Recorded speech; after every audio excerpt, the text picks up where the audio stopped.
Se você deixar de indicar a extração de um dente, tá? Falar para o paciente, olha, vamos tentar manter o seu dente, e é um dente que ele precisa ser extraído, você pode causar um prejuízo para o seu paciente que pode ser 1000 vezes pior do que se você tivesse extraído no momento em que era necessário, tá? Então, fica comigo até o final desse vídeo, que eu vou te ajudar aí a seguir um passo a passo, né?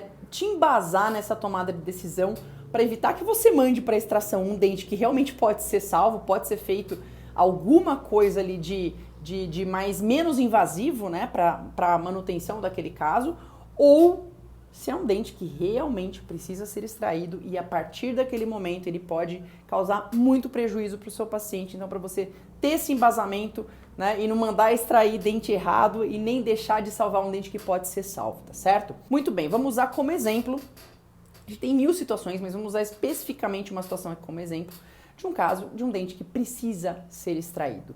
Esse caso aqui, desse pré-superior, né? Vamos lá, história do paciente. Ele estava comendo, mordeu uma bisteca e mordeu algum pedacinho de osso, alguma coisa ali, e ele sentiu aquele crack na hora. Ele falou, mas só incomodou na hora e depois esse dente não doeu. Muito bem, ele buscou então reabilitação.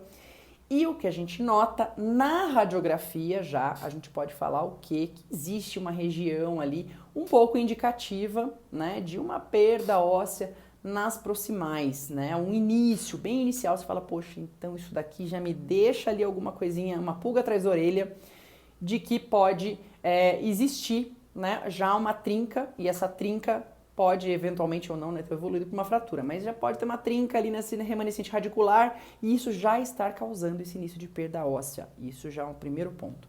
Segundo ponto, avaliação clínica. Na hora que você vai avaliar clinicamente, você já nota o quê? Não é nem mais uma trinca nesse remanescente radicular, já é uma fratura. O que diferencia as duas coisas é que você, na fratura, você já tem a separação de fragmento.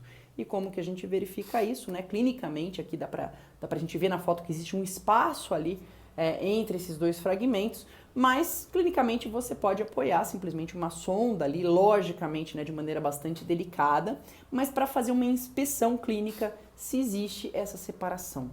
E essa trinca, né, no caso, essa fratura aqui desse dente, ela já tem uma extensão, né, vertical, esse dente já estava no limite ali de estrutura para poder ser reabilitado, então uma trinca, né, uma fratura, porque existe separação de fragmento, já se estendendo para a porção radicular, não te deixa, né, com nenhuma opção para ser mais conservador, entre aspas, porque se você tentar manter esse dente aqui, vai aumentar o quê? A perda óssea.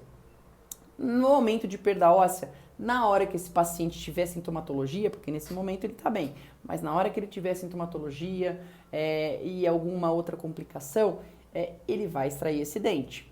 E aí ele vai reabilitar com o implante. E aí a perda óssea vai estar maior. Ou seja, o fato desse paciente ter perdido o osso, isso daí não pode ser chamado de uma abordagem mais conservadora, certo? Então, você falar para esse paciente, olha, realmente esse é o limite desse dente e a partir desse momento a opção mais conservadora é a extração e a reabilitação com implante, com certeza é a melhor tomada de decisão clínica em um caso clínico como esse, tá certo? Então você tem que sempre colocar na balança, né, o primeiro, o que pode ser feito, qual que é a previsibilidade de eu cimentar, por exemplo, um dente, poxa, eu vou tratar a endo desse dente que sofreu fratura, vou tratar a endo, ele já tá com o dente tratado, acabou de fraturar, eu vou só cimentar um pino aqui e maravilha, vou tentar e vai dar certo. Não, se esse caso ele já tem uma trinca mais avançada em direção ao interior dos canais, à profundidade vertical, você já tem uma chance gigantesca, né, dessa trinca evoluir, porque dificilmente se remove o fator que levou aquela trinca, que a gente está muito hoje, se a gente for avaliar os pacientes no consultório, a gente tem uma multidão aí fazendo apertamento ou fazendo bruxismo, né? Então esses hábitos parafuncionais, eles são multifatoriais, é de etiologia multifatorial e dificilmente a gente maneja o suficiente para conseguir eliminar isso da vida do paciente.